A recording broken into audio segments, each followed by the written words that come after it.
بولا 9 بجے ریڈی ہو گئے. معرکہ کربلا کہنا اتنا آسان نہیں.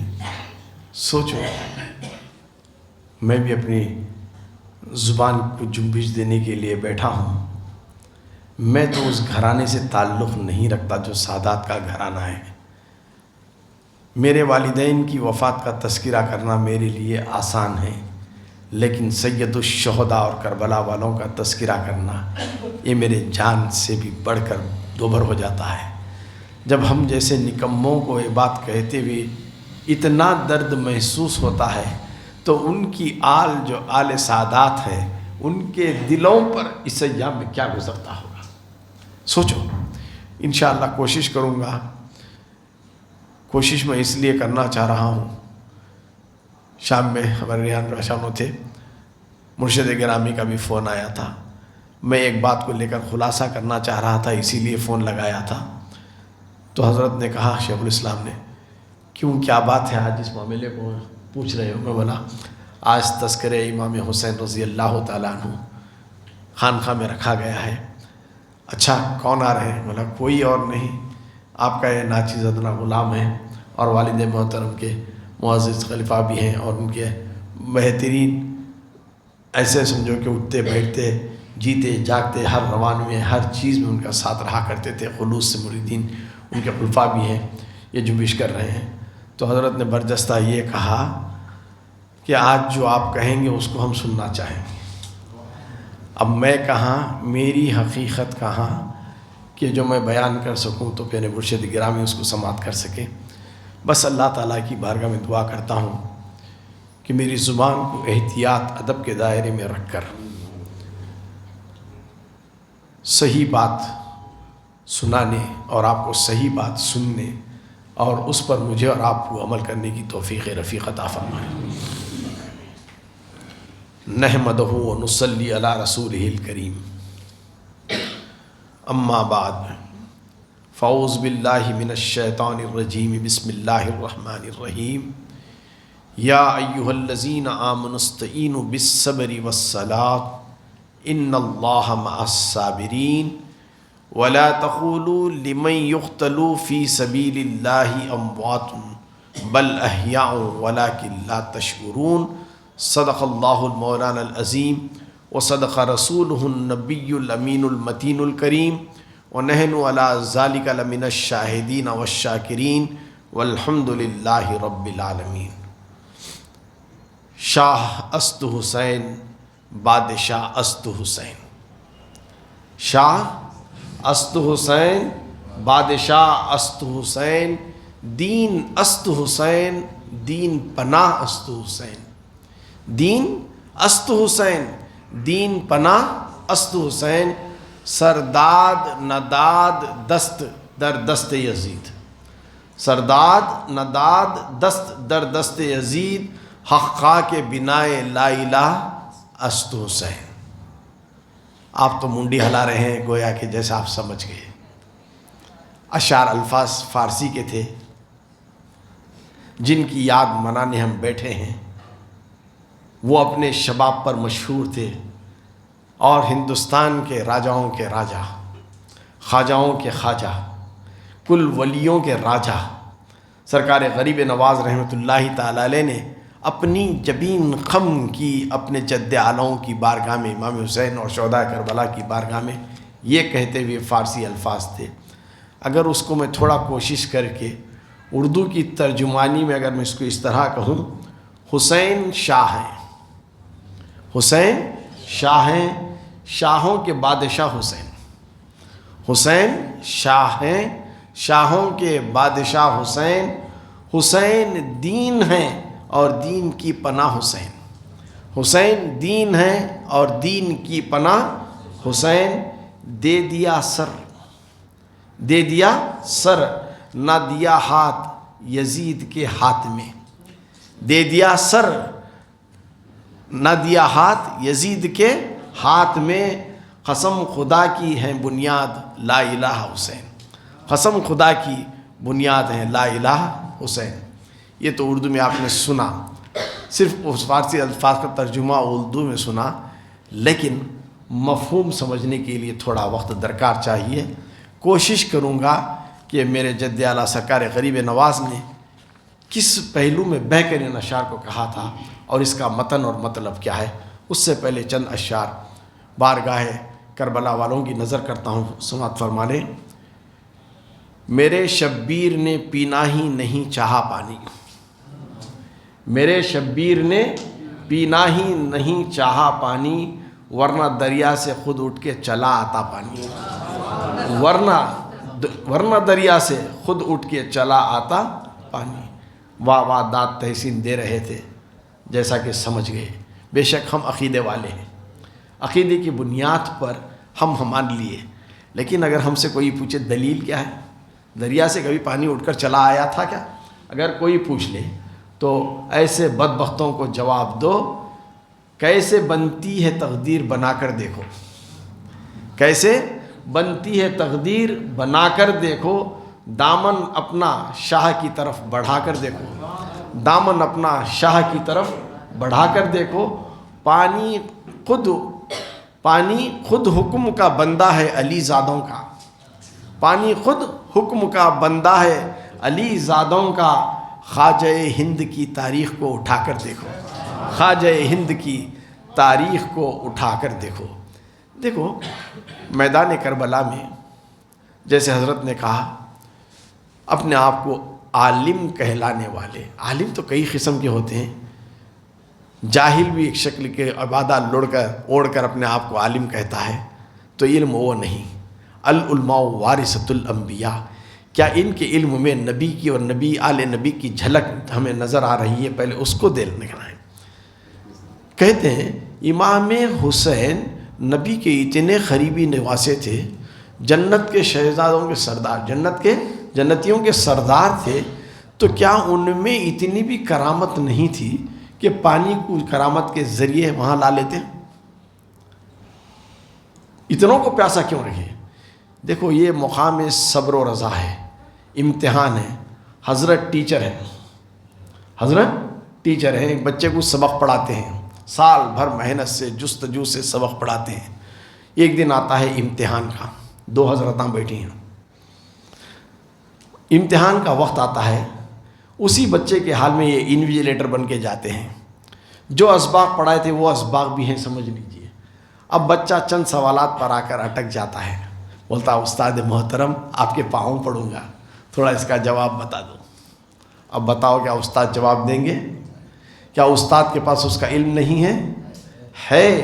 لیکن جانتے ہیں کہ یہ تیرا وقت امتحان ہے، تیرا وقت امتحان ہے، صبر و رضا کا عالم ہے. سوچ سمجھ کر جو میں نے پڑھایا تھا یاد کر کے تو لکھ تو کامیاب ہوگا،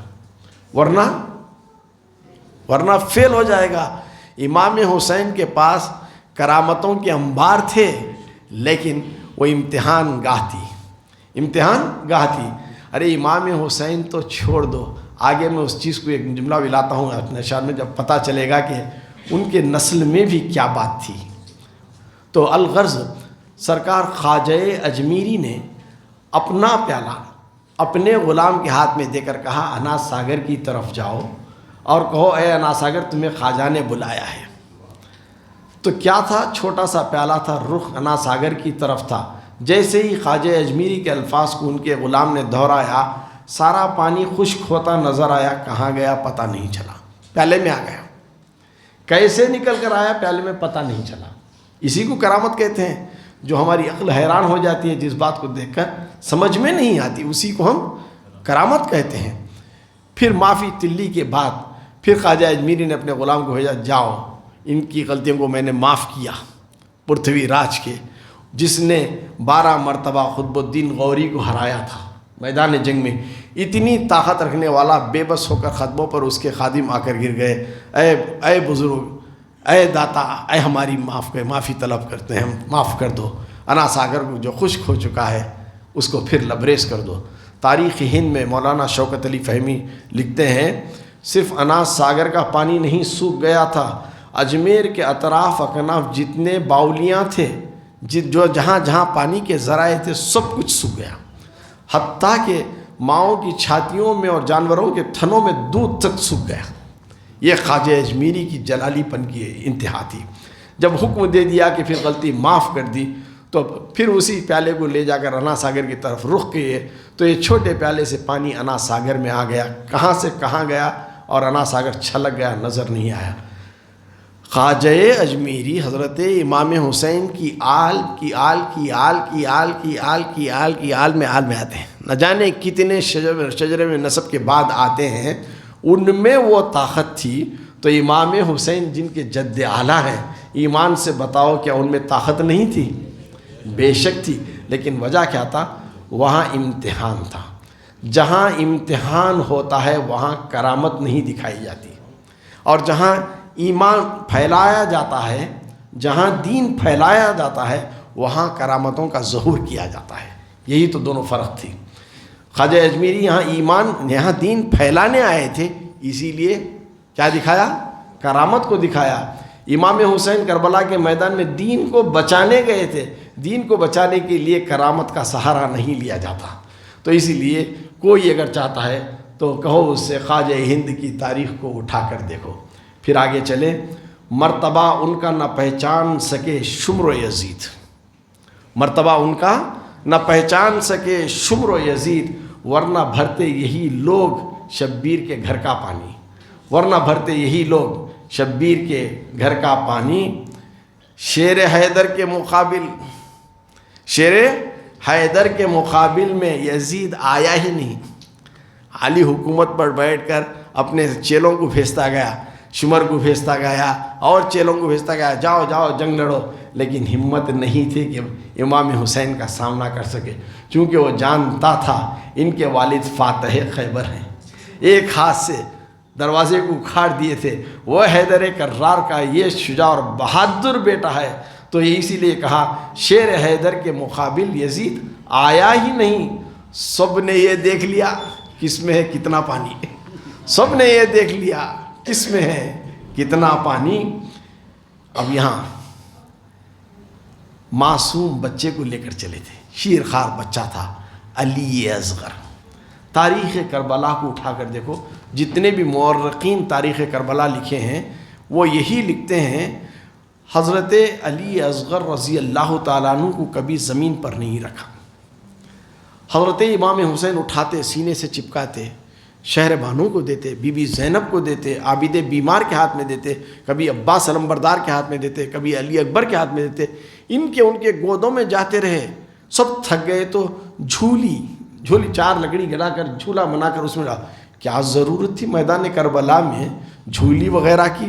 ریت پر سلاتے ہیں، لیکن کیوں نہیں سلایا؟ اس کا جواب سماعت فرمائیں، احتیاطاً رکھا اصغر کو ہاتھوں میں حسین، احتیاطاً رکھا اصغر کو ہاتھوں میں حسین، ایڑیاں یہ بھی رگڑتے تو نکلتا پانی۔ چونکہ حضرت اسماعیل علیہ السلام کی آل تھے، وہی تاریخ پھر دہرائی جاتی تھی، اور پانی نکلنا، پانی لینا ہو امام حسین پسند نہیں فرماتے تھے۔ بھوکے پیاسوں کی شہادت، یہ شہادت عظمیٰ کہلاتی ہے رب کی بارگاہ میں۔ اسی لیے حضرت علی اصغر معصوم کو زمین پر نہ رکھا، کہیں پھر وہ واقعہ نہ پیش آ جائے، کہیں پھر تاریخ نہ دہرائے کہ اسماعیل علیہ السلام کی رگڑ سے جو آب زمزم کا کنواں جاری ہو گیا تھا، کہیں دوسرا آب زمزم یا کربلا کے میدان میں جاری نہ ہو جائے۔ پھر آگے چلیے، کیسے سمجھوں کہ وہ کربل میں تھے بھوکے پیاسے، کیسے سمجھوں کہ وہ کربل میں تھے بھوکے پیاسے، میرے گھر دانا انہی کا ہے اور پانی انہی کا، میرے گھر دانا انہی کا ہے، انہی کا پانی، میرے گھر دانا انہی کا ہے اور انہی کا پانی۔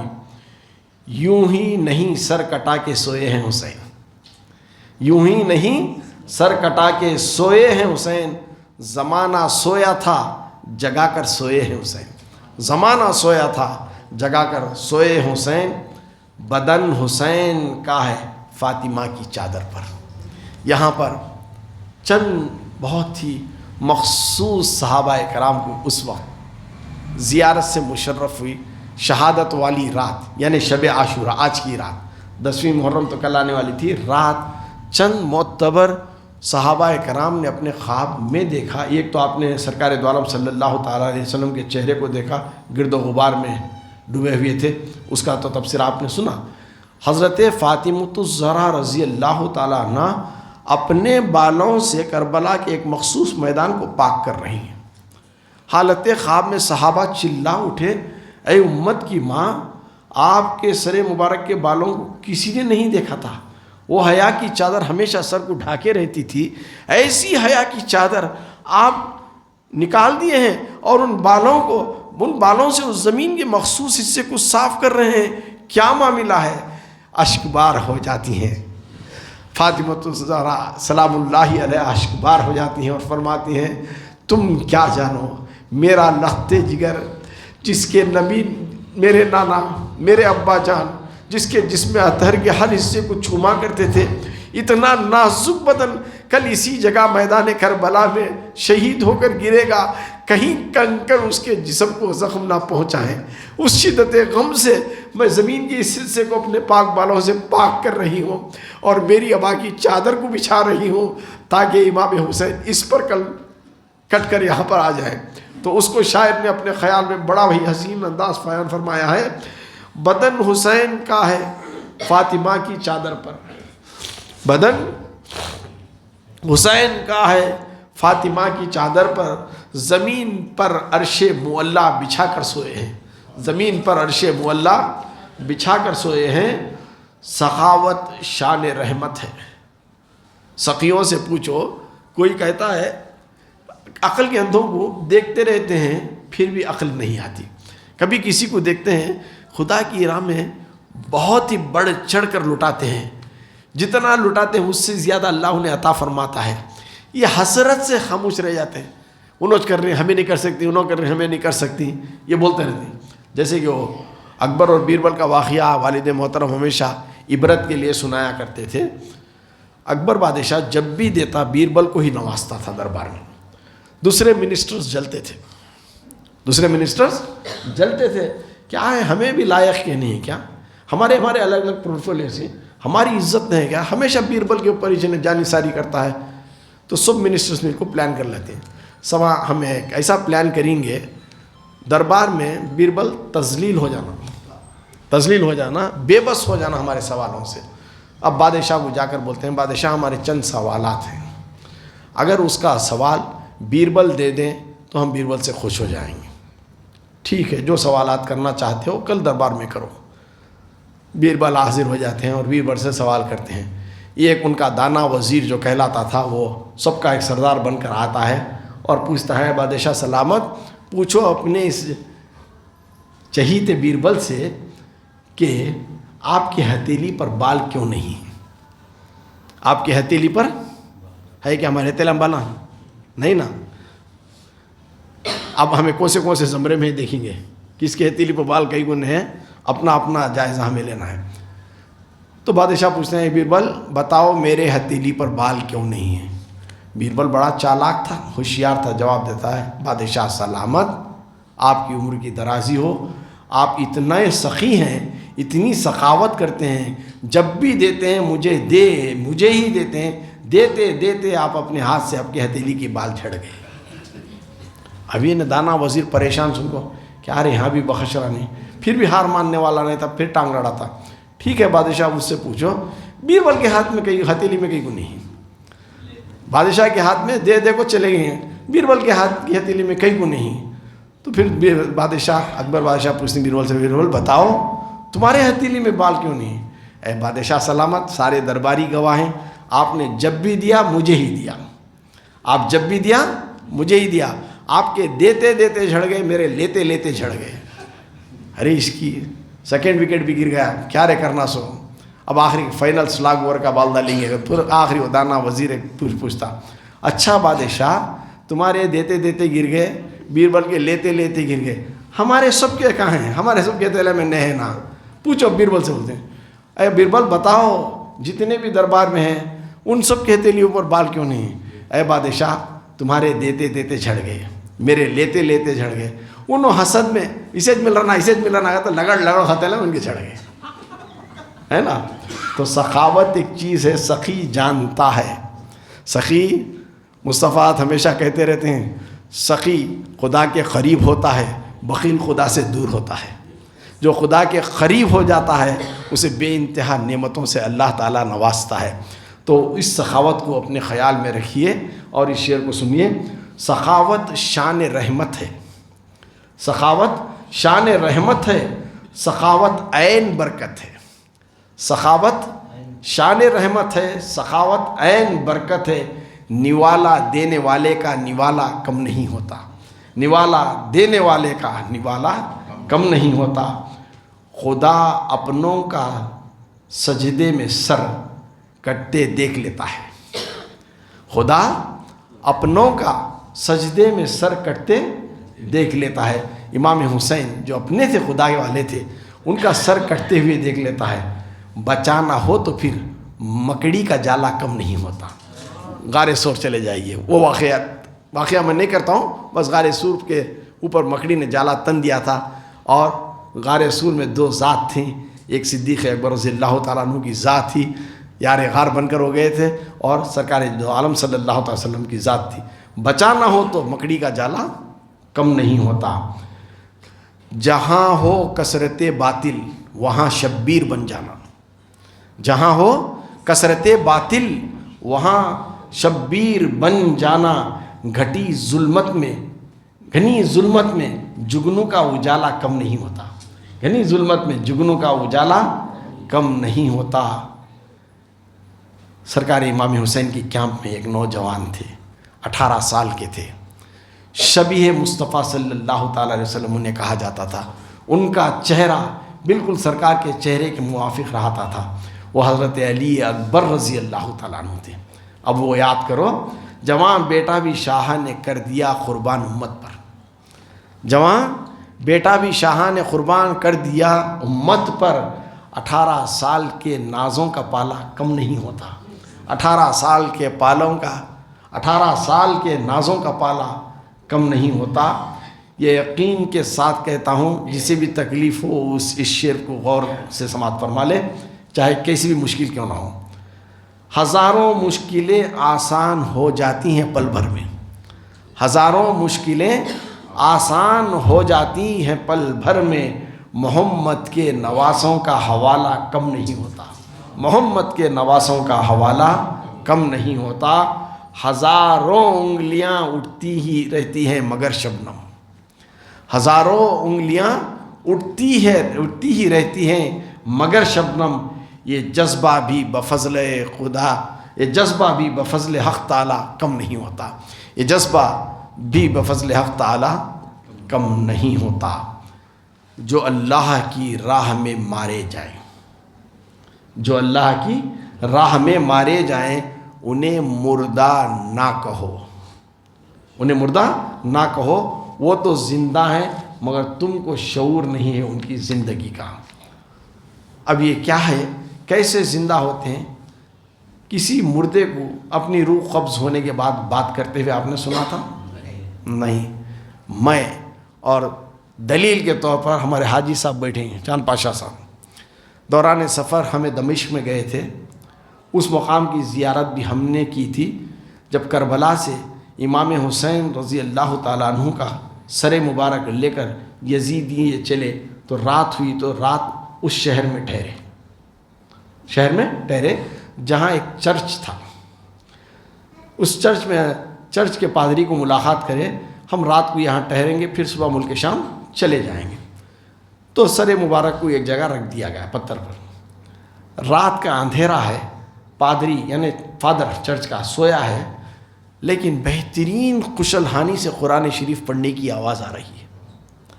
یہ پریشان اپنے کمرے سے نکلتا ہے، چرچ کے کونے کونے میں گھومتا ہے، دیکھتا ہے کہ سب 100 کو لیڈ کو پڑھ رہے ہیں، کس کو ان کے جسم کا احساس تک نہیں ہے۔ ہوتے ہوتے کیا دیکھتا ہے، ایک جگہ روشنی چمکتی ہوئی آتی ہے۔ کیا ہوتا ہے، غور سے دیکھتا ہے تو دندان مبارک چمکتے رہتے ہیں سرکار امام حسین کے، اور قریب جا کر کیا دیکھ کر حیرت ہو جاتا ہے کہ لب مبارک جنبش کر رہے ہیں اور قرآن پاک کی تلاوت ہو رہی ہے۔ لب مبارک جنبش کر رہے ہیں اور قرآن پاک کی تلاوت کر رہے ہیں۔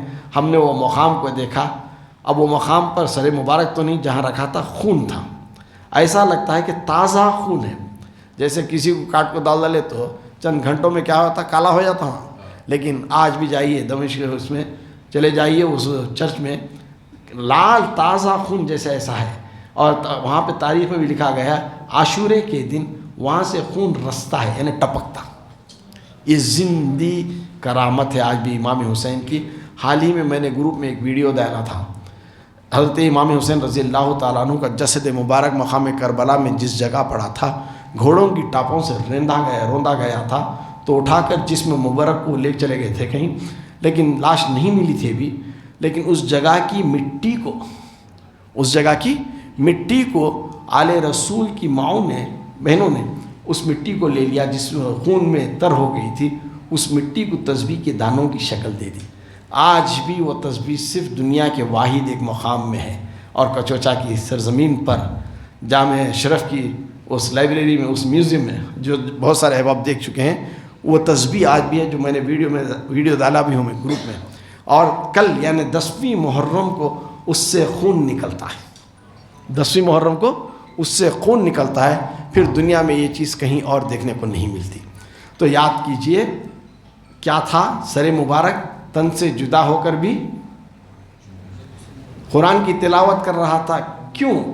جب میں میرے احساسوں کو پوچھا کہ کیوں ایسا ہوا، تو ایک خیال ظاہر ہوا، بس اسی ذات سے ہے دونوں جہاں میں رونق، بس اسی ذات سے ہے دونوں جہاں میں رونق۔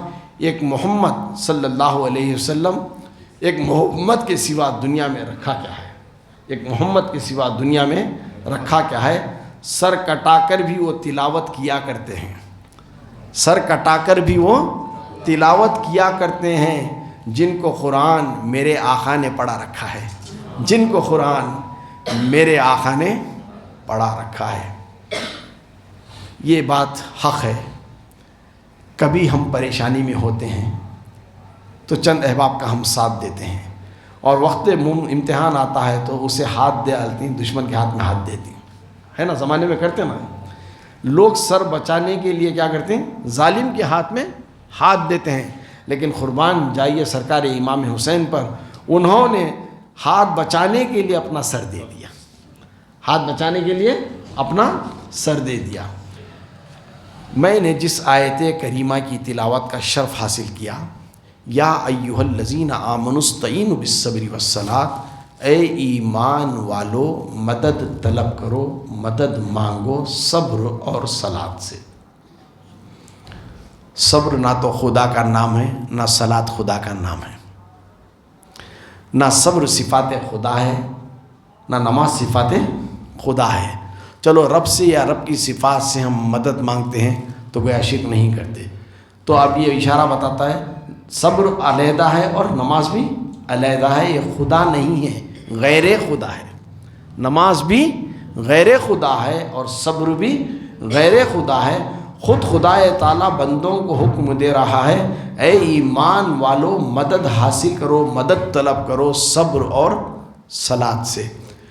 پروگرام کے شروع میں نے کہا تقریباً 3 یا 4 سال کا بچپنا تھا امام حسین رضی اللہ تعالیٰ عنہ کا، امام حسین رضی اللہ تعالیٰ عنہ کا بچپنا تھا۔ حکم خدا سے جبریل امین تشریف لاتے ہیں، سرکار دو عالم صلی اللہ تعالیٰ علیہ وسلم کے گود میں امام حسین تھے۔ فرماتے ہیں اے سرکار، اے میرے آقا صلی اللہ تعالیٰ علیہ وسلم، آپ حسین سے کتنا پیار کرتے ہیں، آپ حسین سے کتنا پیار فرماتے ہیں؟ تو سرکار دو عالم صلی اللہ تعالیٰ علیہ وسلم جبریل امین سے فرماتے ہیں الحسین منی وانا من الحسین، الحسین منی وانا من الحسین، حسین مجھ سے ہے اور میں حسین سے ہوں۔ جو مجھ سے محبت کرتا ہے وہ حسین سے محبت کرتا ہے، یا جو حسین سے محبت کرتا ہے وہ مجھ سے محبت کرتا ہے، جو حسین سے بغض کرتا ہے وہ مجھ سے بغض کرتا ہے۔ گویا حسین کی محبت خدا کی محبت، یا گویا حسین کی عداوت خدا کی عداوت ہے۔ کسی میں جنگ جو خدا سے چھیڑ کر طاقت لے، شیطان رجیم جیسا چھیڑ نہیں سکا، تو اس کے چیلے کیا کر سکیں گے، اس کے چیلے کیا کر سکیں گے؟ ملے گی جنت پیے گا کوثر، ملے گی جنت پیے گا کوثر، اسی کو محشر میں چین ہوگا۔ ملے گی جنت، پیے گا کوثر، اسی کو محشر میں چین ہوگا۔ نبی محبت کریں گے اس سے کہ جس کے دل میں حسین ہوگا، نبی محبت کریں گے اس سے کہ جس کے دل میں حسین ہوگا۔ اب 3 سال کا بچہ ہے، بچپنا ہے امام حسین رضی اللہ تعالیٰ عنہ، تو حکم خدا کی اس بات کو لے کر جبریل امین فرماتے ہیں اے اللہ کے رسول، آپ اتنی محبت اپنے نواسے سے کرتے ہو، کیا تمہیں پتہ ہے؟ دانائی الغیوب کو پوچھ رہے ہیں کیا تمہیں پتہ ہے؟ سرکار سب جانتے تھے، لیکن جانتے تھے کہ کسی اور کی زبانی سے نہیں۔ تو آپ جبریل فرماتے ہیں اے پیارے آقا صلی اللہ تعالیٰ علیہ وسلم، آپ کے کلمہ گو پڑھنے والے، آپ پر ایمان لانے والے مسلمان ہی ایک دن میدان کربلا میں آپ کے اس چہیتے بیٹے کو، نواسے کو، بھوکا پیاسا قتل کر دیں گے۔ بس اتنا سننا تھا، سرکار دو عالم صلی اللہ تعالیٰ علیہ وسلم کی آنکھوں سے بے زار و خطار آنسو جاری ہو جاتے ہیں، ساری داڑھی بھیگ جاتی ہے، ساری داڑھی بھیگ جاتی ہے۔ کس کی یاد میں روئے سرکار؟ امام حسین کی یاد، شہادت کی یاد میں جو بھی روتا ہے وہ کیا کرتا ہے؟ سنت نبی کو اختیار کرتا ہے۔ یاد حسین میں رونا بھی کیا ہے؟ نبی کی سنت ہے، نبی کی سنت ہے۔ اور اتنا ہی نہیں، فرماتے ہیں اے اللہ نے جو مجھے طاقت دی، اس طاقت کی دی ہوئی طاقت سے ابھی کا ابھی فوراً اس جگہ کی مٹی کو آپ کے حوالے کر دیتا ہوں۔ آن کی آن میں کربلا کی مٹی کو لا کر مٹھی سے سرکار کے ہاتھ میں دیتے ہیں، سرکار دیکھتے ہیں، اس کو سونگتے ہیں اور اپنے نواسے کی خوشبو کو اس میں پاتے ہیں۔ اور اس وقت کل ازواج مطہرات بھی تھے، حضرت عائشہ صدیقہ رضی اللہ تعالیٰ عنہ بھی تھے، حضرت سلمہ رضی اللہ تعالیٰ عنہ بھی تھے، دیگر امہات المومنین بھی تھیں، لیکن سرکار کی نظر کچھ تلاش کر رہی تھی، ساری امہات المومنین سے توجہ ہٹا کر حضرت سلمہ رضی اللہ تعالیٰ عنہ کے حوالے وہ مٹی کو کر دیتے ہیں۔ اے سلمہ، اس مٹی کو حفاظت سے رکھنا، اس مٹی کو حفاظت سے رکھنا، جس دن یہ مٹی خون میں تبدیل ہو جائے گی سمجھ لینا میرا حسین شہید کر دیا گیا۔ دیگر امہات المومنین فرماتی ہیں کہ ہمیں کیوں نہیں دیا گیا؟ یہ واقعہ اس وقت ہو گیا جب تم نہیں رہو گے دنیا میں، جب تم نہیں رہو گے۔ سرکار کی نگاہ بصارت دیکھ رہی تھی کہ حضرت سلمہ رضی اللہ تعالیٰ عنہ کے سوا کوئی بھی باقی نہیں رہیں گی۔ تو تاریخ گواہ ہے 10ویں محرم تھی، ایک دن جب وہ اس مٹی کو دیکھتے ہیں تو خون میں تبدیل ہو جاتی ہے، تو چیخ و پکار اٹھتے ہیں، ہائے آج میرا حسین شہید ہو گیا۔ کہاں کی مٹی ہے؟ کربلا کی مٹی۔ اسے لیتی ہیں، چومتی ہیں، آنکھوں سے لگاتی ہیں، رب کو اس کی بارگاہ میں وسیلہ دیتی ہیں۔ اب بتاؤ، سرکار امام حسین کو چومنا ایک بات ہے، اس مٹی کو چوم رہی ہیں، کیا فیض انہیں حاصل ہو رہا ہے؟ اب اس کی دلیل میں انشاءاللہ العزیز بخاری شریف، مسلم شریف، جتنے ترمذی شریف، صحیح ستہ کی کتابوں میں جتنے ہیں اس سے میں دلیل دے رہا ہوں کہ ایک صحابی رسول سرکار دو عالم صلی اللہ تعالیٰ علیہ وسلم کی بارگاہ میں حاضر ہوتے ہیں اور فرماتے ہیں اے اللہ کے رسول صلی اللہ تعالیٰ علیہ وسلم، میں نے کچھ منت کی تھی، منت یہ تھی کہ منت پوری ہونے کے بعد میں جنت کے دروازے کے چوکھٹ کو چومنا چاہتا تھا۔ کیا منت تھی میری؟ میرا فلاں کام ہو گیا تو میں جنت کے دروازے کی چوکھٹ کو چومنا چاہتا ہوں۔ اب میری جو منت تھی وہ پوری ہو گئی، لیکن بعد از وفات جنت میں جائیں گے ہم، لیکن اب میں میری منت کو دنیا میں ہی کیسے پوری کروں؟ قربان جائیے امت کے اس رہبر اعظم پر۔ فرماتے ہیں اے صحابی مت گھبراؤ، اپنے گھر جاؤ، اپنے ماں باپ کی قدم بوسی کر لو، اپنے ماں باپ کی قدم بوسی کر لو، وہی تمہیں ثواب مل جائے گا جو جنت کی چوکھٹ کو چومنے کا ہے، تمہارا جو بھی منت ہے وہ پورا ہو جائے گی۔ تو صحابی تڑپ کر روتے ہیں، بلکتے ہیں، فرماتے ہیں اے اللہ کے رسول، اس دنیا میں نہ تو میرے والد ہیں نہ والدہ ہیں، میں در یتیم ہوں، میرے ماں باپ کو بھی میں کھو چکا ہوں، تو میں جا کر ان کے قدموں کو کیسے چوموں؟ پھر قربان جائیے سرکار کے اس قول پر۔ سرکار فرماتے ہیں گھبراؤ مت، ان کی قبر پر چلے جاؤ، ان کی قبر پر چلے جاؤ، پیتے جا کر ان کے پیتوں بھی قدم بوسی کرو۔ جو لوگ قدم بوسی اپنی والدین کی حیات میں یا بعد از وفات روکتے ہیں، ان کو غور کرنا چاہیے اس حدیث پر۔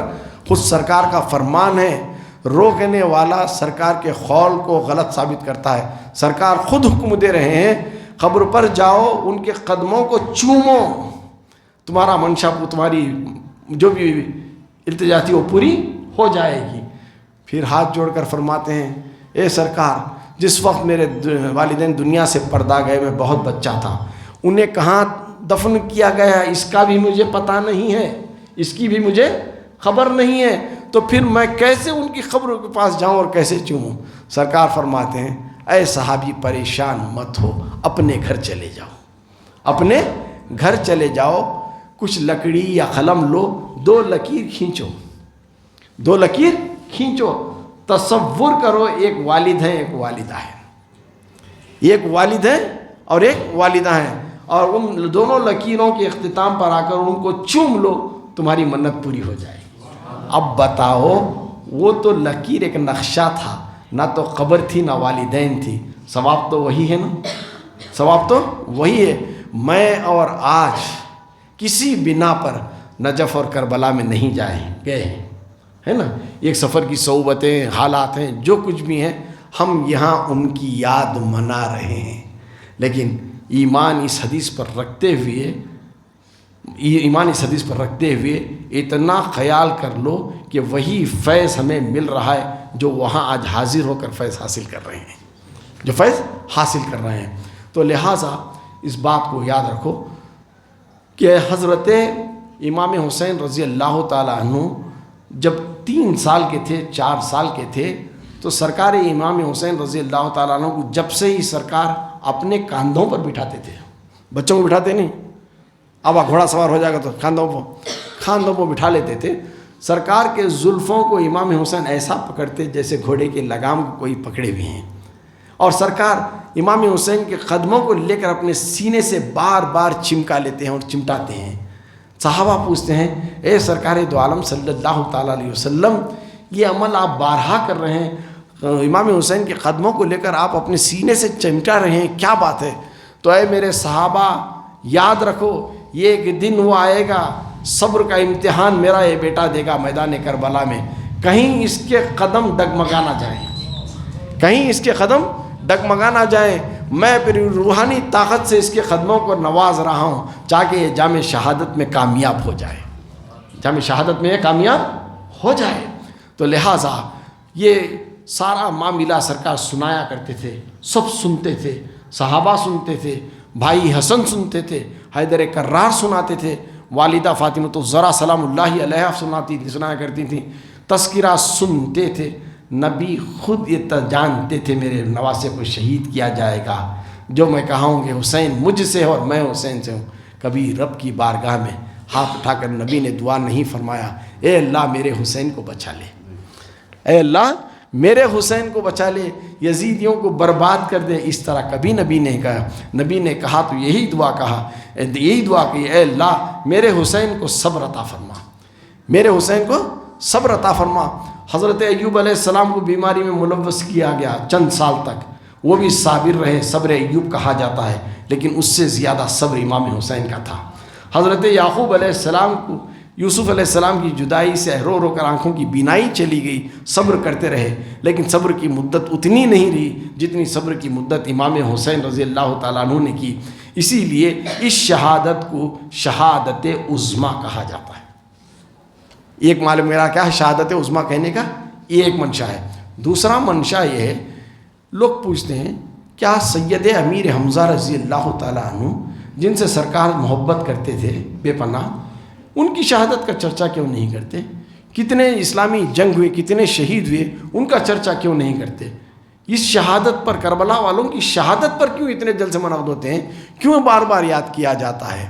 دیکھو، امام حسین رضی اللہ تعالیٰ عنہ سے ہٹ کر جتنے بھی راہ خدا میں جنگیں ہوئیں، اس جنگوں میں جتنے بھی مسلمان شہید ہوئے، بعد از وفات ان کی شہادت کی اطلاع ملی، وفات کے بعد، شہادت کے بعد ان کی اطلاع ملی، تو اسی لیے وہ شہادت پھیکی رہی. لیکن امام حسین رضی اللہ تعالیٰ عنہ کا شہادت کا تذکرہ ان کے بچپن سے چلا آیا. بچپن سے لے کر 55 تک تذکرہ ہوتا رہا. بچپن سے لے کر 55 سال کی عمر تک تذکرہ ہوتا رہا. تو صبر اتنا کیا, کبھی امام حسین نے یہ نہیں کہا اے اللہ مجھے اس آفت سے بچا لے, اس آفت سے بچا لے. تو لہٰذا اسی شہادت عظمیٰ اس سے بھی کہا جاتا ہے. اب یہاں معاملہ آتا ہے ولا تقولوا, مجھ کا معنی یہ ہے مت کہو. ولا تقولوا. اب یہاں میں تفسیر قرآن کی چند باریکیوں کو آپ کے سامنے پیش کروں گا. معنی تو آپ نے سن لیا, مت کہو انہیں مردہ جو خدا کی راہ میں مارے جاتے ہیں, جنہیں شہید کہا جاتا ہے, وہ زندہ ہیں اور انہیں رزق دیا جاتا ہے, اس کا شعور تمہیں نہیں ہے. رب فرما رہا ہے ولا تقولوا کے مطلب کیا ہے یہاں, مت کہو. اب یہاں مت کہنے کے لیے 3 چیزیں ہوتی ہیں, 3 ایسے موقع ہیں جہاں پر ہمیں مت کہو کہا گیا. ایک تو یہ ہوتا ہے, ایک مرحلہ وہ ہوتا ہے بات سچی ہو, بات سچی ہو لیکن پھر بھی اسے کہنے سے منع کیا گیا ہو.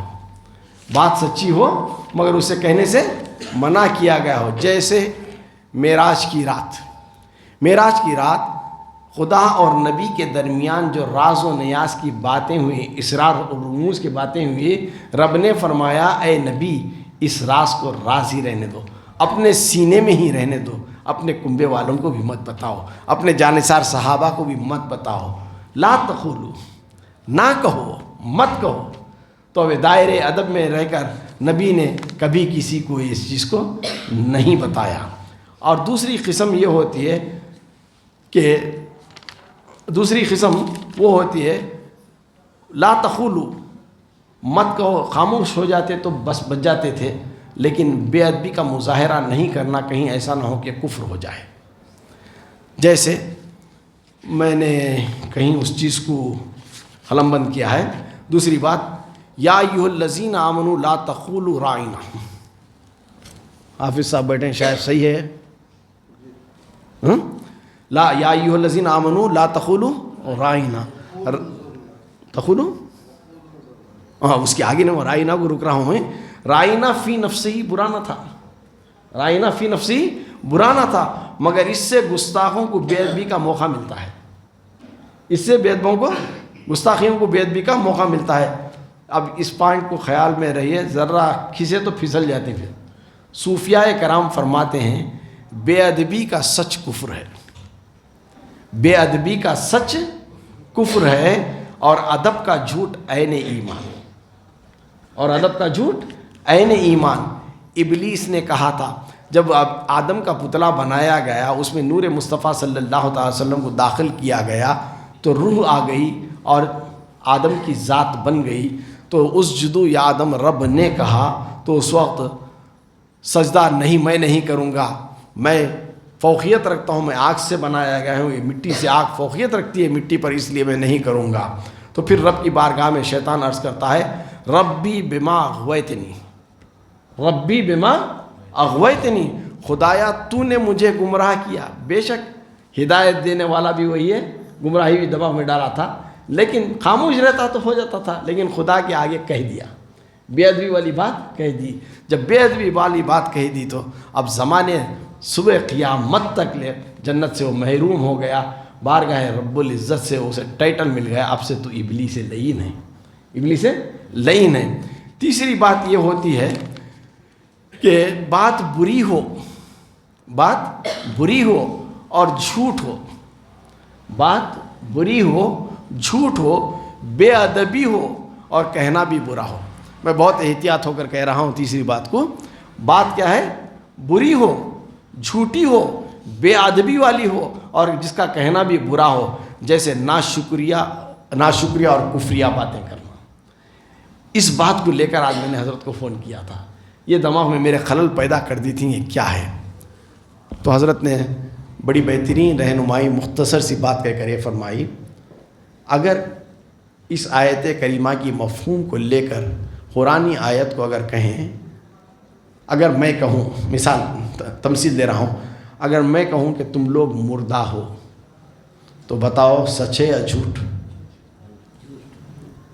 کیوں زندوں کو میں مردہ کہہ رہا ہوں؟ جھوٹ. چلو تمہارے جھوٹ بولنے سے مجھے کیا فائدہ نہیں اب، لیکن وہاں مجھے احتیاط ہونا ہے.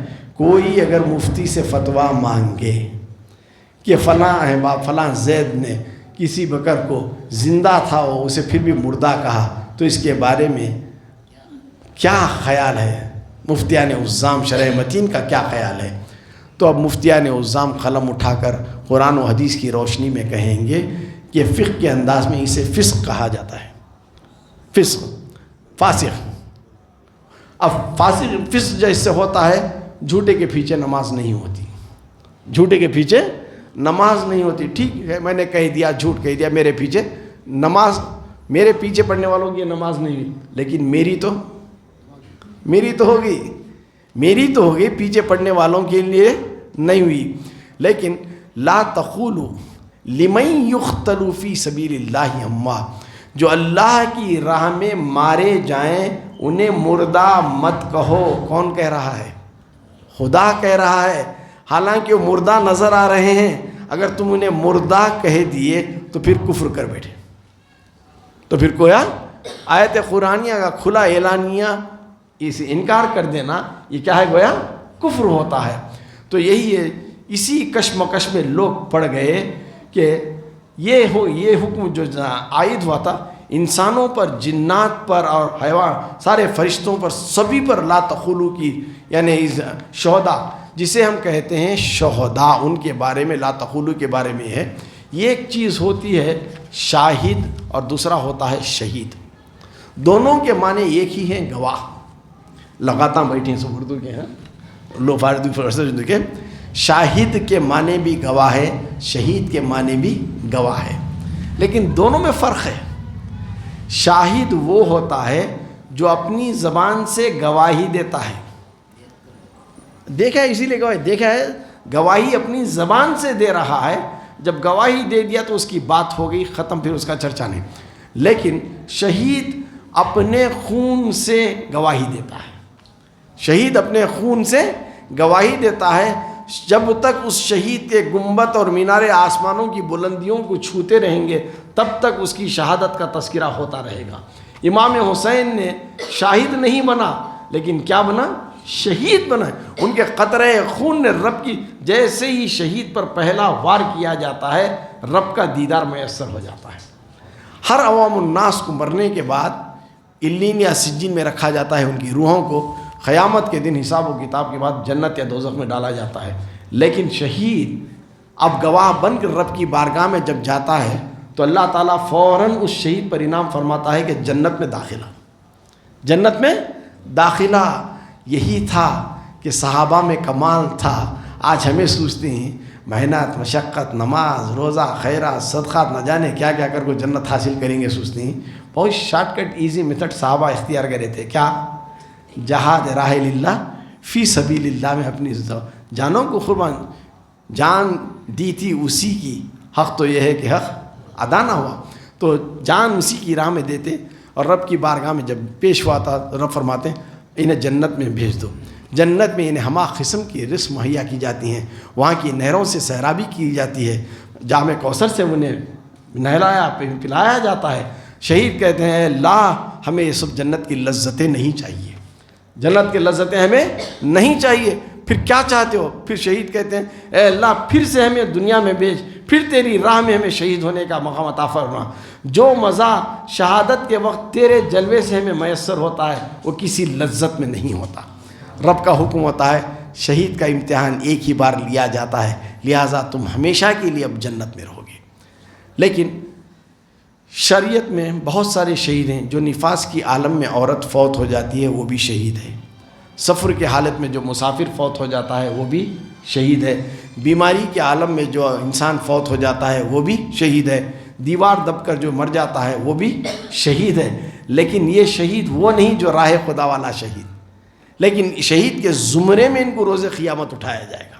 ایسوں کو روز قیامت شہیدوں کے زمروں میں انہیں اٹھایا جائے گا. تو شاہد اور شہود سے نکلا شہادت. شہادت. تو یہ شہادتیں بہت سے مسلمانوں کو میدان جہاد میں نصیب ہوئی، لیکن شہادت عظمیٰ صرف حضرت امام حسین رضی اللہ تعالیٰ عنہ کو نصیب ہوئی. جب شیطان نے کہا ربی بما غویتنی، خدایا تو نے مجھے گمراہ کر دیا، حق تو بات تھی لیکن کہہ کر بے ادبی کا اظہار کر دیا تو اسے بارگاہ سے رون دیا گیا.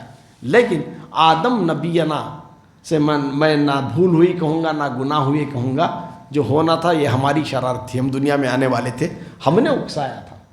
تو اب اس کے لیے ہم جب زمین پر آ گئے تو پھر بارہا رب کی بارگاہ میں ہاتھوں کو اٹھا کر دعا فرماتے ربنا ظلمنا انفسنا، ربنا ظلمنا انفسنا، خداوندا ہماری جانوں پر رحم فرما، ہم نے جو ظلم کیا اس پر رحم فرما. نبی معصوم ہوتے ہیں، نہ گناہ کرتے ہیں نہ گناہ کا تصور. صرف دو ذات ہوتی ہے، ایک فرشتوں کی ذات اور نبی و رسول کی ذات ہے جو گناہوں سے پاک ہے، مبرہ ہے، تو ان کا تصور بھی گناہ میں نہیں آتا. پھر بھی یہ عاجزی اور انکساری کے مقام پر آ کر کہتے ہیں اے اللہ ہم خطاوار ہیں، گنہگار ہیں، سیاہکار ہیں، بدکار ہیں، بے عمل ہیں، جو بھی ہے دعا کرتے ہیں. ان کی خاکساری ہے، مطلب وہ نہیں ہے، یہ اپنی خاکساری کو جب رب کی بارگاہ میں پیش کرتے ہیں تو رب انہیں بلند فرماتا ہے، رب انہیں بلند فرماتا ہے. تو تیسری بات تو یہ ہوئی کہ اب شہیدوں کو جو راہ خدا میں شہید ہوتے ہیں انہیں مردہ اگر کوئی کہتا ہے تو پھر وہ کیا کر بیٹھتا ہے؟ آیت قرآنیہ کا کھلا اعلان خلاف ورزی کرتا ہے، گویا کفر کر بیٹھتا ہے. ایک اور جگہ رب نے فرمایا میرے محبوب کی بارگاہ کی عظمت یہ ہے کہ میرے محبوب سے آگے نہ بڑھو، میرے محبوب کی آواز پر اپنی آواز کو بلند نہ کرو، ان کے گھر اجازت کے بغیر مت جاؤ. ارے تم تو انسان سید الملائکہ جبریل امین بھی اگر آنا چاہتے ہیں تو باب جبریل پر رک جاتے، اجازت طلب کرتے، جب اجازت ملتی تو پھر اندر آتے. یہ معاملہ تھا. یہ حکم انسانوں کے لیے، جنات کے لیے، فرشتوں کے لیے سب اکساں ہیں. لا تخولو میں جن، انس اور فرشتے سب آ گئے، لا تخولو میں سب آ گئے. من یقتلو فی سبیل اللہ، لا تخولو لمن یقتلو فی سبیل اللہ. قتل کے معنی ادھیڑنا یا کھولنا. قتل کے معنی لغوی معنی ہوتے ہیں ادھیڑنا یا کھولنا. اصطلاح میں اسے جسم کی ساخت کو بگاڑ کر جان نکالنا کہا جاتا ہے. جیسے ہاتھ پیر توڑ ڈالے، سر جن سے جدا کر ڈالے، روح نکل گئی، تو اب اس کو کیا کہتے ہیں؟ قتل. زہر دے کر قتل کرتے ہیں تو وہ بھی قتل. نبی پاک صلی اللہ تعالیٰ علیہ وسلم کو بھی زہر دیا گیا تھا ایک جنگ میں، تو اس زہر کے اثر سے ہی سرکار دو عالم صلی اللہ تعالیٰ علیہ وسلم کی وفات رونما ہوئی. غار سور میں جو سانپ نے صدیق اکبر رضی اللہ تعالیٰ عنہ کو ڈسا تھا، اس کے زہر کے اثر سے ہی آگے چل کر حضرت ابوبکر صدیق رضی اللہ تعالیٰ عنہ کی وفات ہوتی ہے. لیکن یہ سب ہوتے ہیں.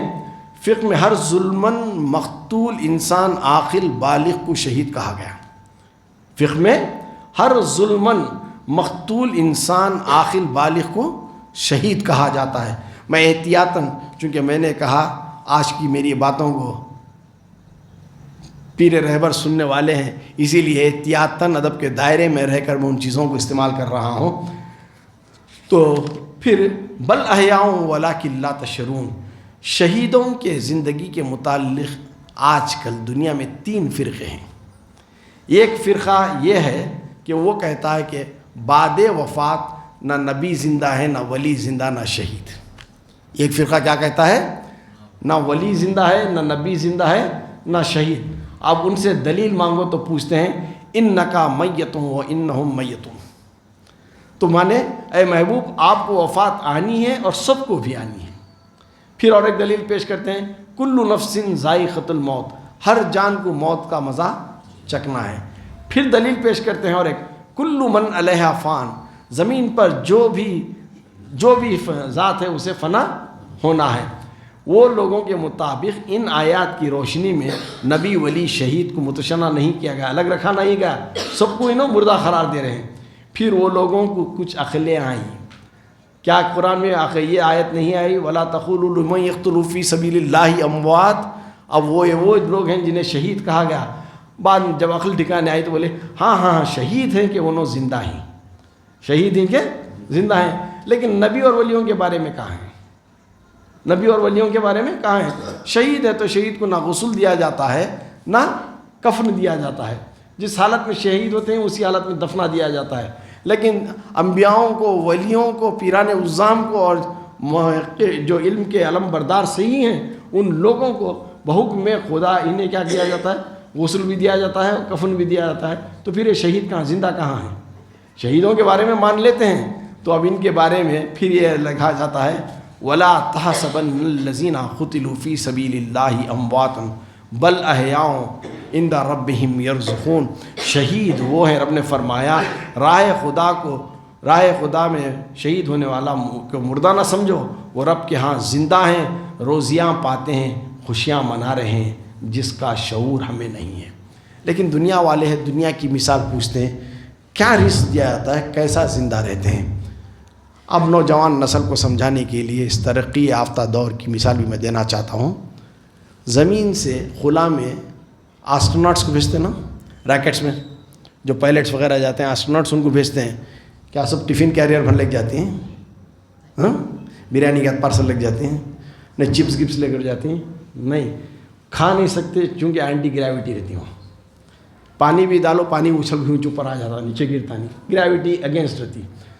اب وہاں کیا کرتے ہیں؟ اب انہیں خلا میں جا رہا ہے، خلا باز کتنی مدت تک جا رہا ہے، کہ 1 مہینے کے لیے، 6 مہینے کے لیے، 1 سال کے لیے.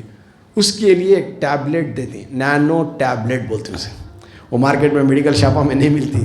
تمہیں جا پوچھیں گے 1 مہینے کی نینو ٹیبلٹ ڈالو، 1 دن میں کھا لیا گا تو 30 دن سحری افطاری کی ضرورت ہی نہیں تھی، خالی 100 بلڈ پڑھتے رہتا ہوں بولیں گے پھر تمہیں.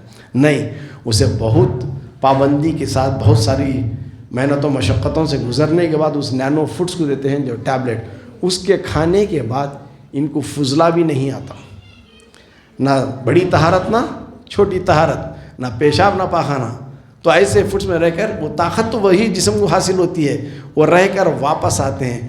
جب دنیا کی سائنس ترقی کر کے ایک ایسی چیز بنا لی ہے، ایک ٹیبلٹ سے مہینے کا سال گزار کر آ سکتے ہیں، تو رب کی قدرت کا اندازہ کیا کر سکتے ہیں. وہ کون سا رزق دیا جاتا ہے جس کی وجہ سے وہ ہمیشہ کے لیے زندہ ہیں اور ان کی حیات کا شعور ہمیں نہیں ہے. میرے والد محترم کا قول مجھے یاد آ رہا ہے. یہاں پر ہمیشہ اکثر کہا کرتے تھے، ان کی مجالس میں سنا کرتا تھا، کبھی کبھی چھیڑنے کو چند آ جاتے تھے والد صاحب کی مجلس میں. مولوی صاحب تمہیں بولے رزق دیا جاتا ہے، ان کھاتے ہیں. تو اب ہمارے اتنا مر جاتے ہیں نا، غیر آنکھ سوال کرتے ہیں سو، اب ان کو رزق نہیں جاتا نا، کیا کرتے ہیں؟ اب گارنٹی کیا تمہارے اتنا خبروں میں رزق دیا جاتا ہے، انہوں کھاتی ہیں. پھر کھائے تو یہ جا کہاں کرتے ہیں، ٹوائلٹ کہاں کرتے ہیں؟ تو بولتے ہیں ہمارے ادمیہ کے خبران ڈائننگ ہال، ہمارے ادمیہ کے خبران ڈائننگ ہال، تمہارے ادمیہ کے خبران واش روم. یہاں کھاتی ہیں، وہاں جا کو انلوڈ کرتے ہیں. ان کو کیا بھی میسر میں بھیجتے نہیں رہتے ہیں. صحیح علیہ صاحب یہ ملا سو بس لگے تو یہ کھاتے رہتے ہیں، سمجھے؟ تو یہ مذاق کے طور پر کہی جانے والی بات تھی. حقیقتاً شہداء کو اللہ تعالیٰ اپنی قدرت سے ایسے نمایاں رزق دے رہا ہے کہ اس کا شعور ہم کر ہی نہیں سکتے. وہ حیات جاویدہ لے کر جنت میں مزے سے بیٹھے ہیں. پھر دوسرا فرقہ کہتا ہے ہم شہید کو زندہ تو مان لیتے ہیں کیونکہ قرآن میں حکم ہے وَلَا تَقُولُوا لِمَنْ يَقْتُلُ کی آیت میں، مگر انبیاء اولیاء اس میں ثابت نہیں. پھر کہتے ہیں اگر وہ زندہ ہیں تو انہیں غسل کفن کیوں؟ تو آگے چل کر اس کی تشریح پھر تیسرے فرقے کے آتا ہے. تیسرا وہ فرقہ ہے جو میں اور آپ یہاں پر جمع ہوئی ہیں، جسے ہم اہل سنت والجماعت کہتے ہیں. ہمارا عقیدہ یہ ہے کہ بعد وفات انبیاء، شہداء، اولیاء اور بعض علماء بحکم خدا وفات کے بعد بھی زندہ رہتے ہیں. یہ عقیدہ اہل سنت والجماعت کا ہے. اب پوچھتے ہیں اس کی دلیل دو. اب انہوں مردہ ہونے کی دلیل دے لیتے ہیں، ہمیں زندگی دلیل دینا نا. چلو یہ قرآن سے ایک حدیث دیں گے، متفقہ علیہ حدیث ہے وہ بھی. دلیل قرآن سے کیا دیتے ہیں؟ جب انسان کی روح کو قبض کرتے ہیں تو فرشتے رب کے حضور کو لے کر اپنے روح پاک کو ہاتھوں میں چلتے ہیں اور رب کی بارگاہ میں پہنچ کر فیصلہ رب کا لے کر رب کے حکم کے مطابق عالم علین یا سجین میں رکھا جاتا ہے. عالم علین نیکوکاروں کی روحوں کو، عالم سجین بروں کی روحوں کو رکھا جاتا ہے. اللہ حکم دیتا ہے جن کا دنیا میں مقام تھا اس سے بلند مقام پر ان کو رکھو. لیکن کل نفس ذائقۃ الموت، ہر نفس کو موت کا مزہ چکھنا ہے. چونکہ اشہد ان لا الہ الا اللہ و اشہد ان محمدً عبدہ و رسولہ، ہمارے نبی عبد بھی تھے. ہر عبد کو کیا ہے؟ موت کا مزہ مرنا ہے کہ تو نہیں چکنا. جب نبی کو موت کا مزہ چکھایا گیا، روح پاک کو لے کر جب فرشتے چل رہے ہیں تو حیران ہی، ان کے چلنے سے آگے آگے وہ روح چل رہی ہے. میری تمہاری روح وہاں جا سکتی جہاں جہاں میں گئے، سرا کالمبیڑا بنگلور درگا گیر تمہارے لینا کہاں کر رہتے ہیں وہاں تک جاتے رہتی روح. کشمیر کو تو گئی نہیں، کنیا کماری کو بھی گئی نہیں. جو جہاں تک جاتا ہے وہاں تک اس کی سیر آگے آگے جاتی ہے. لیکن یہ پہلے آسمان پر چلتے ہیں تو وہاں سے آگے جا رہی ہے، گزر رہی ہے.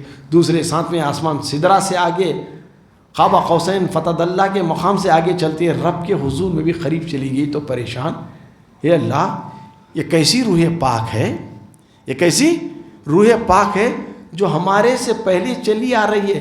چونکہ فرشتوں نے اس رات کو روح کی عالم میں نہیں دیکھا تھا، ذات کی عالم میں دیکھا تھا. نبی کو دیکھتے تو پہچان لیتے، اب نبی کی روح کو دیکھ رہے ہیں پہچان نہیں پائے. تو یہ بھی بات تذکرہ ثابت ہے کہ نبی کو جسمانی معراج ہوئی. جسمانی معراج کا یہ بھی ایک دلیل ہے یہاں پر. اب رب سے فیصلہ جاتے ہیں، اے اللہ اب اس کو ہم کہاں رکھیں. میں نے فیصلہ میرا یہ ہے، انسان کو جو مقام حاصل ہوتا ہے اس سے بلند مقام پر رکھنا ہے. یہ عالم علین میں اس روح پاک کا مقام ہے ہی نہیں.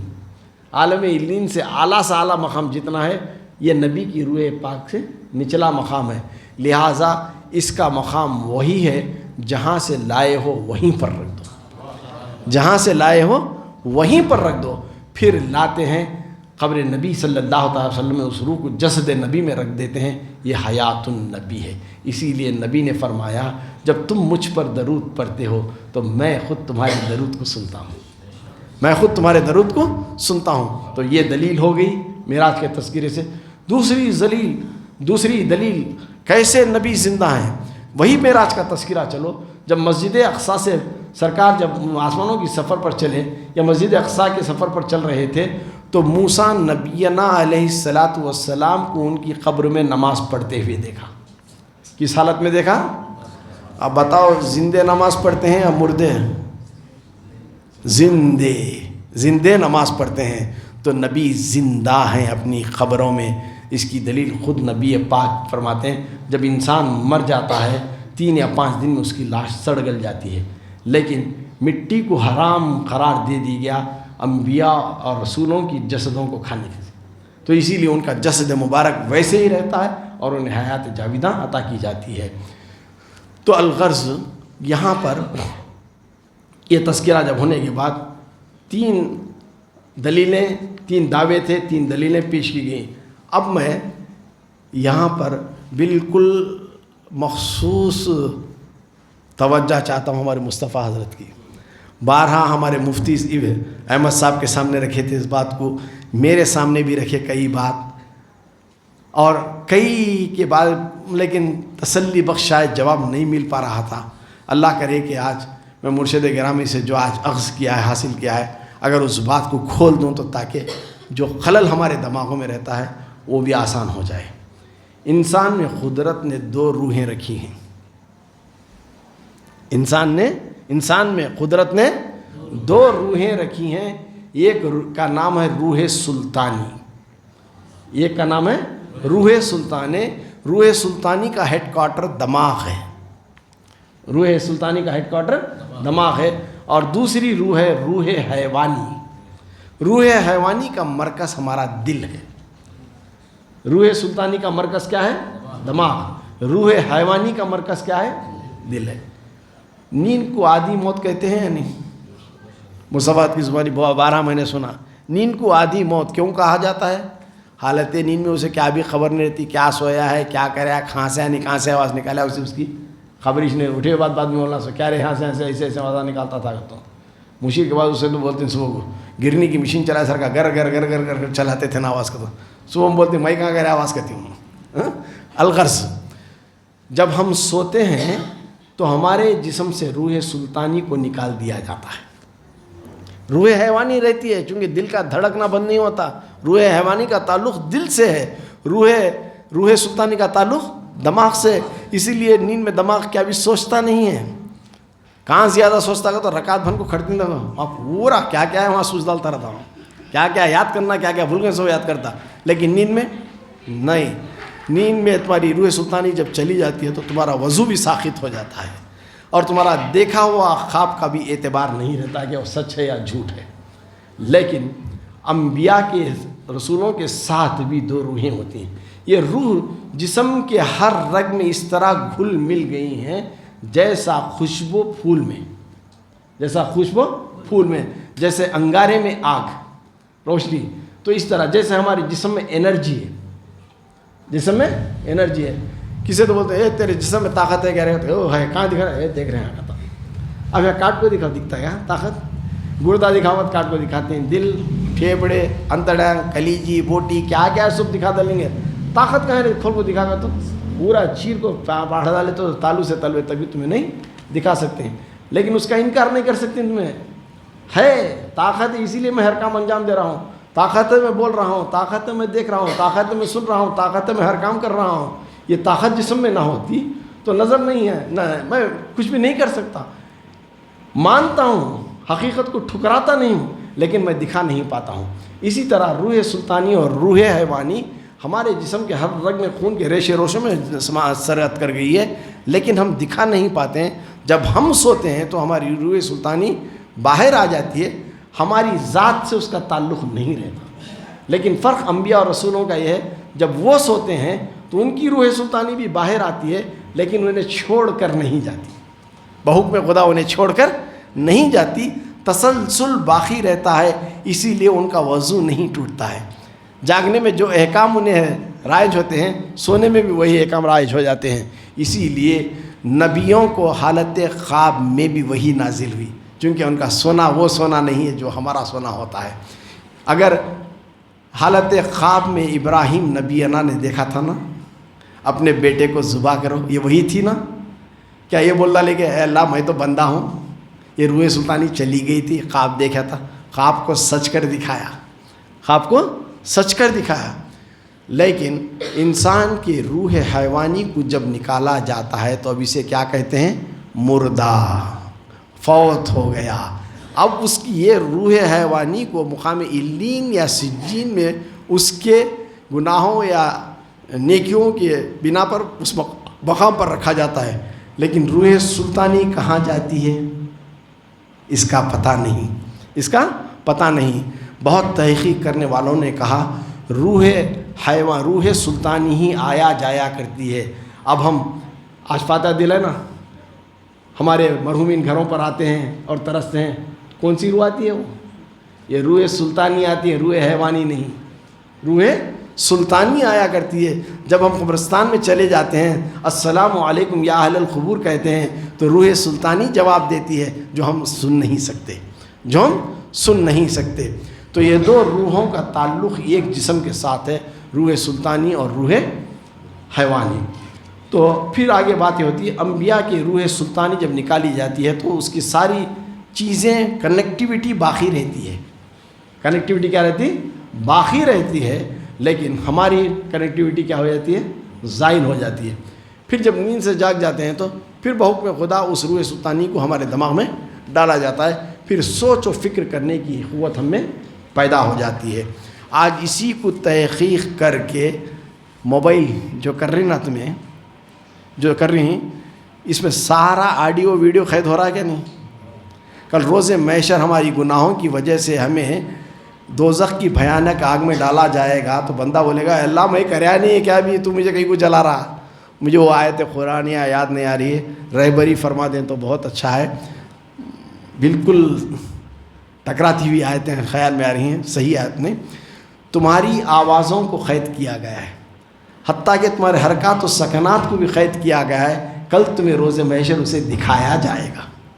روز محشر اسے، شاید یہ پہلے سورت کی آیت ہے، کہیں ایک آیت آتی ہے خیال میں نہیں آ رہا، انشاءاللہ پھر اسے آگے میں چل کر بتاؤں گا، جس کا معنی اور مفہوم بتا رہا ہوں. تمہاری ہر آوازوں کو، ہر حرکات و سکنات کو قید کیا گیا ہے.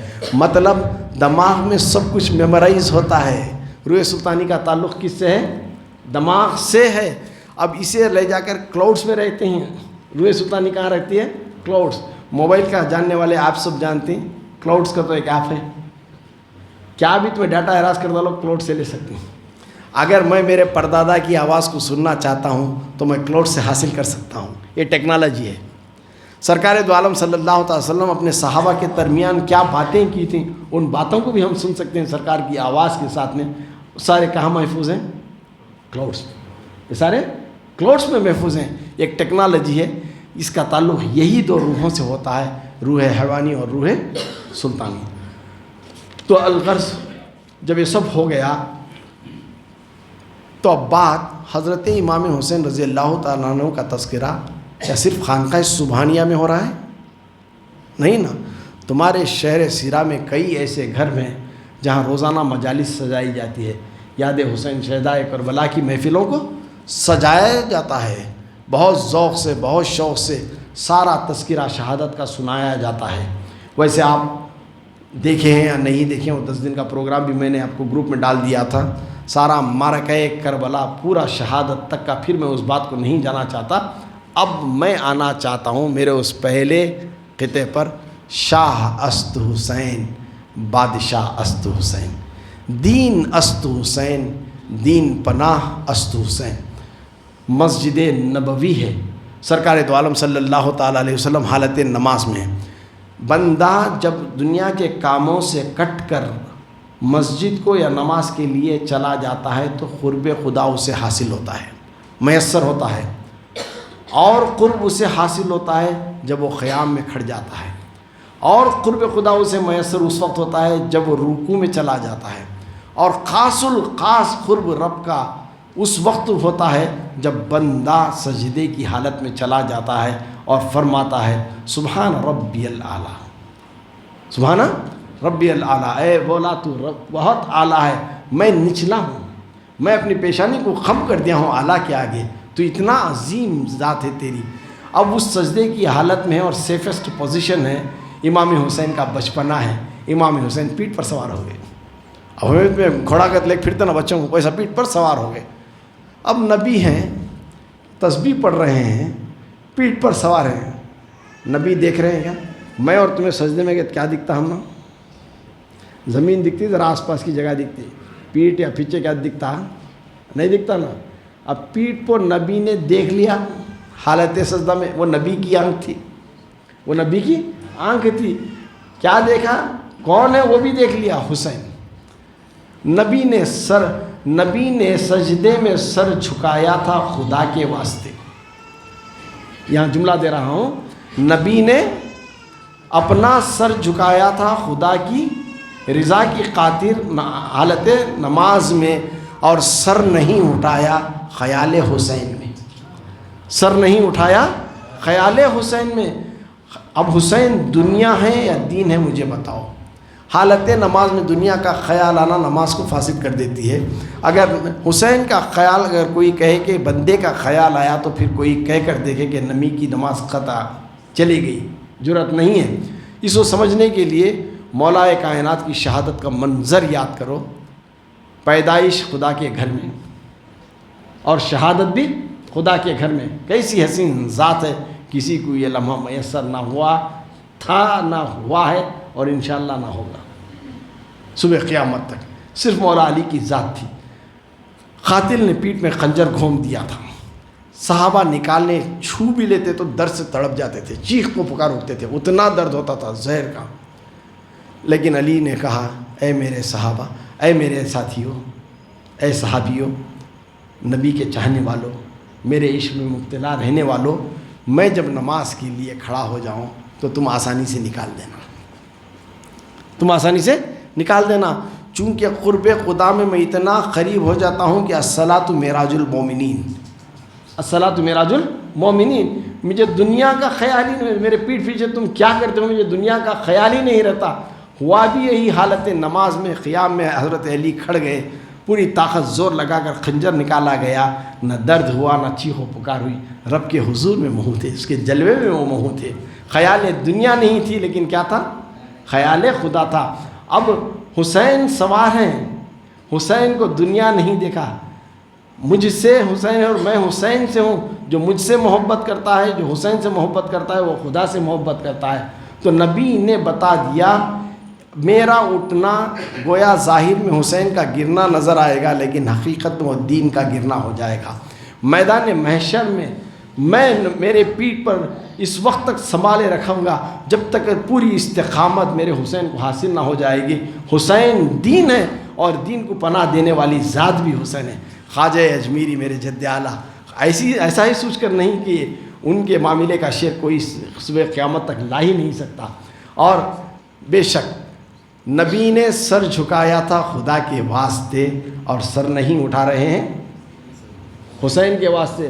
اب نانا جان شریعت کو بچانے کے لیے، دین مصطفیٰ کی بچانے کے لیے حسین نے سر جھکایا ہے میدان کربلا میں خدا کی بارگاہ میں، اور سر نہیں اٹھا رہے ہیں نانا کی امت کے واسطے۔ اور یہ اتنا طویل سجدہ نبی کا سجدے سے بھی طویل ہو گیا، قیامت تک سجدے سے سر نہیں اٹھائیں گے۔ جب سر اٹھائیں گے تو پھر بچائیں گے ساری امت کو۔ کس کو؟ اپنے شہداؤں کو، حسین کے چاہنے والوں کو، اپنے نانا سے محبت کرنے والوں کو، نہ کہ یزیدیوں کو بچائیں گے۔ وہ اپنے چاہنے والوں کو بچائیں گے، وہ اپنے اہل بیت کے چاہنے والوں کو۔ تو لہٰذا اگر میرے گھر میں کوئی انسان مر جاتا ہے تو صرف میں اور میرے گھر والے روتے ہیں، چونکہ اس سے فائدہ مجھے حاصل ہوتا تھا۔ اگر کوئی مرنے والا اس سے فائدہ اس کے محلے کو ہوتا رہا تو سارا محلہ روتا نا۔ اگر مرنے والا سارے گاؤں کو مدد کرتا تھا تو فوت ہو گیا تو سارا گاؤں روتا۔ اگر وہ ایک اسٹیٹ کو مدد کرتا تھا تو پورا اسٹیٹ روتا۔ پورے ملک کو مدد کرتا تو پھر پورا ملک روتا۔ پوری ورلڈ کو اگر مدد کرتا تو پوری ورلڈ روتی۔ جس کی جتنی طاقت، جتنی مدد، اس کے لیے رونے والے اتنے ہوتے ہیں۔ جب امام حسین رضی اللہ تعالیٰ عنہ کی شہادت ہوئی، کائنات کا ذرہ ذرہ رو اٹھا۔ زمین رو پڑی، آسمان رو پڑا، پہاڑ رو پڑے، درخت رو پڑے، چڑیاں رو پڑے، انسان رو پڑے، جن و بشر رو پڑے۔ کوئی مخلوق ایسی نہیں تھی جو شہادت حسین پر نہ روئی ہو۔ کیوں؟ چونکہ ان کے نانا رحمت للعالمین تھے۔ رحمت للعالمین سارے عالم کی مخلوق کے لیے جہاں جہاں رحمت تھے وہاں وہاں حسین کے چاہنے والوں کی حسینیت تھی۔ اسی لیے ساری دنیا غم میں ڈوب گئی، ساری کائنات غم میں ڈوب گئی۔ اسی لیے اس کو شہادت عظمیٰ کہا جاتا ہے۔ کہنے کو اگر چلا جاؤں تو بہت کچھ ہے، تو پھر میں ہمارے نیر حضرت کا ہی شعر کہوں گا۔ اگر کچھ کہوں تو تیرا حسن ہو گیا محدود، اگر کچھ کہوں تو تیرا حسن ہو گیا محدود، خاموش رہوں تو تو ہی سب کچھ ہے، اگر خاموش رہوں تو تو ہی سب کچھ ہے، جو کچھ کہا تو تیرا حسن ہو گیا محدود۔ وآخر دعوانا ان الحمدللہ رب العالمین۔ میں نے ایک چھوٹی صحیح کی تھی، بہت بڑی ذات کی بارگاہ میں خراج عقیدت پیش کرنے کے لیے آیت قرآنیہ حدیث کے متن کو پیش کرنے میں کہیں مجھ سے لغزش، غلطیاں سنانے میں یا آپ کے سننے میں ہو گئی ہیں تو مولا تعالیٰ مجھے اور آپ کو معاف فرمائے۔ استغفر اللہ ربی من جمیع ما کرہ اللہ قولا فعلا سمعا ناظرا ولا حول ولا قوۃ الا باللہ العلی العظیم۔ ہوا حسبی نعم الوکیل نعم المولا و نعم النصیر۔